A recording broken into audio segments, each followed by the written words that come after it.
ఏం తెలుసా? కరక్కాయలు చూసారా? ఎప్పుడైనా ఆకుతో కరక్కాయలు చూసారండి? చూడలేదు. కరక్కాయ ఎండిపోయాక చెప్పాను కదా కన్నాకారంలో ఉంటుంది. ఇప్పుడు త్రినేత్రుడు అనమాట. ఓకేనా? ఇలా ఎండిపోయాక కన్నాకారంకి వచ్చేస్తుంది. ఎండిపోయి ఇలా ఉండిపోయి వచ్చేస్తానమాట. అందుకు కంటికి మంచిది. దీని పప్పు తింటే లోపల గింజలో పప్పు తింటే కంటికి మంచిది. మామూలుగా పచ్చి కరక్కాయలు ఇంకా ఇంకా పచ్చిగా ఉండాలి. ముదిరిపోయి సన్నగా ఉంటాయి. గింజ కట్టకుండా ఉన్న పచ్చి లేత కరక్కాయలు ఇలా కొడితే మంచి రసం వచ్చేస్తుంది. మరి వస్తుంది రసం. ఆ రసం ఒక టీ కప్పు రసం అనుకోండి, 4 కప్పులు బెల్లం, 4 కప్పులు బెల్లం వేసి మరగబెట్టేస్తే షర్బత్ అయిపోతుంది. దాన్ని మీకు మోషన్స్ అవుతున్నాయి అనుకోండి, కొంచెం ప్రెషర్ నాగితే మోషన్స్ అయిపోతాయి. ఓకే. అలాగే కాఫ్, దగ్గు వచ్చేస్తుంది అనుకోండి, దగ్గు కఫం జలుబు వచ్చింది అనుకోండి, కొంచెం నాగితే తగ్గిపోతాయి. కాఫ్ సిరప్ అద్భుతంగా పనిచేస్తుందంట. కరక్కాయ పెట్టుకున్న కన్నా ఈ సిరప్ ఒక్క చిప్పు నాగితే తగ్గిపోద్ది. అంతే, గొంతు దిగిలోపల తగ్గిపోద్ది. దగ్గు ఎంత కఫ్ అయినా కొట్టుకుపోదు కాఫ్ సిరప్. అలా చేసింది మీకు ఒక 2-3 ఏళ్ళు ఉంటుంది.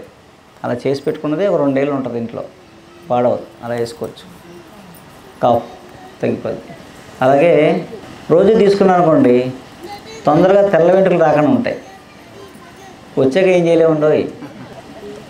తెల్ల వెంట్రుక నల్లబడ్డం అనేది అసాధ్యం, టెంపరీయే, లేదా గుండె గీసుకోవడమే. బాగా అందంగా ఉంటాం, అలవాటు అయిపోతే అందంగానే ఉంటాం. దొరకదు కాబట్టి మొక్కలేమంటున్నాను. మనకు కాదు, మన పిల్లల కోసం. మనము ఈ నాలెడ్జ్ నేర్చుకుని 2 మొక్కలు ఎక్కడ పెంచామనుకోండి మన సంస్థలలో, ఈ కరక్కాయ ఇలా పనిచేస్తే మన పిల్లలు చెప్పానుకోండి, రేపు పొద్దున అది చేసుకుంటాడు. లేదనుకోండి, పొద్దున్నే సంచెట్టును తిరిగితే ఎలా తిరుగుతాయి, ఎక్కడ చోట అడవులు తిరుగుతాయి, లేతకాయలు పట్టుకెళ్ళచ్చు సీజన్లో. వినాయక చవితికి ముందు ఈ లేతకాయలు దొరుకుతాయి. ఎందుకు పెంచకూడదు? ఏ శత్రువులు కాదండి. చిన్న ఉసిరి, తీ ఉసిరా, తీ ఉసిరి మంచిదే, తినచ్చు, మంచిదే. ఎక్కువ తింటే జలుబు చేస్తుంది, ఉసిరి పండు తినచ్చు. జ్వరం వచ్చాక ఇంట్లో ఉండే తీ ఉసిరి ఉంటాయి కదా, చిన్న ఉసిరికాయలు, జ్వరం వచ్చిన వాళ్ళు తినాలి. తింటే జ్వరం తగ్గిపోద్ది, నీరసం తగ్గిపోద్ది ఆ ఉసిరికాయ. అవును, తగ్గేస్తాయి కదా, చాలా మంచి. జ్వరం వచ్చినప్పుడు తినాలి, తింటే జ్వరం తగ్గిపోద్ది. అవును, వేసుకుంటారు వాళ్ళగా, కానీ జ్వరం బాగా తగ్గుద్ది. జ్వరం వల్ల నీరసం తగ్గిపోద్ది. దాని వేరు, తీ ఉసిరికాయలు ఉంటాయి కదా, ఇంట్లో ఉండే ఉసిరికాయలు ఉంటాయి కదా, అవి దాని వేరు కట్ చేసి రౌండ్గా కోసి గంధం చెక్కలా దాచుకొని మనం గంధానికి ఆల్టర్నేట్గా వాడుకోవచ్చు. ఇప్పుడు గంధం నమ్మలేకపోతున్నాం కదా, ఇప్పుడు గంధం చెక్కలన్నీ అడవిలో ఉండే ఆరి చెట్టు అని ఉంటుంది, ఆ చెట్టు చెక్కలు కొట్టేసి దానికి గంధం సెంటు పామేస్తారన్నమాట. మనం గుళ్ళ దగ్గర అమ్ముతుంటారు, గంధం చెక్కలు కొనేసుకుంటాం. గంధం చెక్క అంత చౌకగా రాదు, అవన్నీ డూప్లికేట్. మన పూర్వం పెళ్ళిళ్ళు ఇచ్చేవారు, పెళ్లి పెట్టిలో పెట్టి పంపించేవారు అమ్మాయికి ఆ కుటుంబానికి ఏం కావాలో అవన్నీ పెళ్లి పెట్టితో పాటు పంపించేవారు. అంతేనండి, గంధం చెక్క అన్నీ ఇచ్చేవారు, సానా అవన్నీ. ఎందుకంటే గంధం చెక్క వేస్తే తల్లి కూడా వచ్చినట్టే. నిజమైన పెళ్ళిలో మనం మంచి గంధం చెక్క కానీ అమ్మాయికి ఇచ్చి పంపిస్తే కూడా మీరు వెళ్ళినట్టే, తల్లిలా కాపాడుతారన్నమాట అండి. వైట్ డిశ్చార్జ్ అవుతుంది అనుకోండి, కొంచెం అలా తీసి నాకు తగ్గిపోతుంది.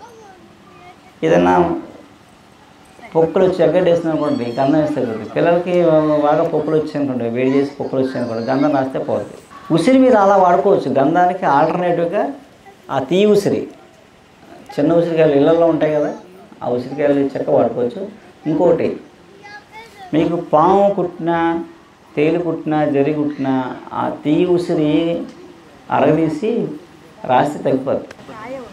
కాదు, వేరు గంధం రాసి కొంచెం అక్కడ రాయాలి, కొంచెం నోట్లో వేయాలి. వేస్తే వెంటనే తేలు జర్రి ఆ పెయిన్ తగ్గిపోతే విషయం తిరిగిపోతుంది అన్నమాట. పాము కాటుకి కూడా వేయచ్చు, వేసి తగ్గిపోతుంది.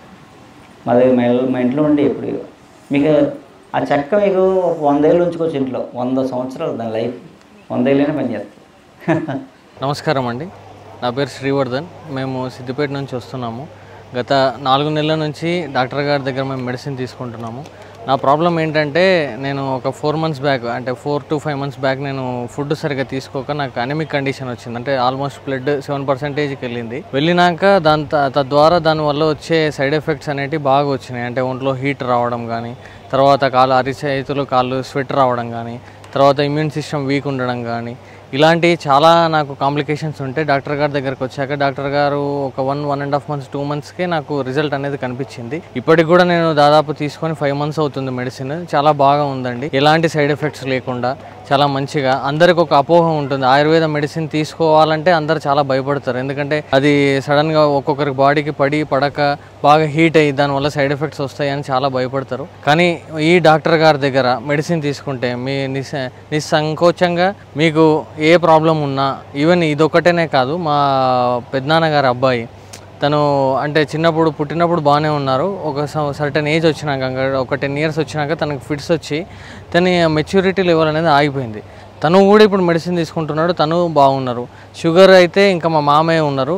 షుగర్ తనకి 10 years నుంచి అన్కంట్రోల్డ్ షుగర్, అంటే ఈవెన్ ఇన్సులిన్ స్టేజ్ కూడా ఉంది. మా మామయ్య వాడే tablet, sugar tablet morning 1500 mg, తర్వాత నైట్ 1500 mg. సో దాంతోపాటు మళ్ళీ నైట్ ఇన్సులిన్ కూడా 20 units ఏమో తీసుకునేది. ఇప్పుడు డాక్టర్ గారి దగ్గర ఈ మెడిసిన్ తీసుకున్నాక మా మామగారికి కంప్లీట్గా షుగర్ అనేది తగ్గిపోయింది.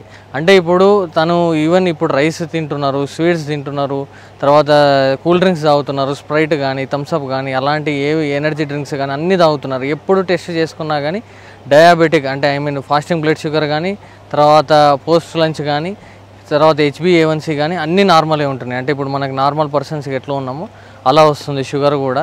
తర్వాత రీసెంట్గా మా అత్తయ్యకి కూడా షుగర్ అటాక్ అయింది. వారికి కూడా ఇప్పుడు సార్ గారి దగ్గరనే మేము మెడిసిన్ తీసుకుంటున్నాం, వారికి కూడా కంట్రోల్గానే ఉంది. మా పెద్దమ్మ గారి అబ్బాయి తనకి కూడా ఇబ్బంది ఉందండి, అంటే డిస్క్ ప్రాబ్లం వచ్చింది.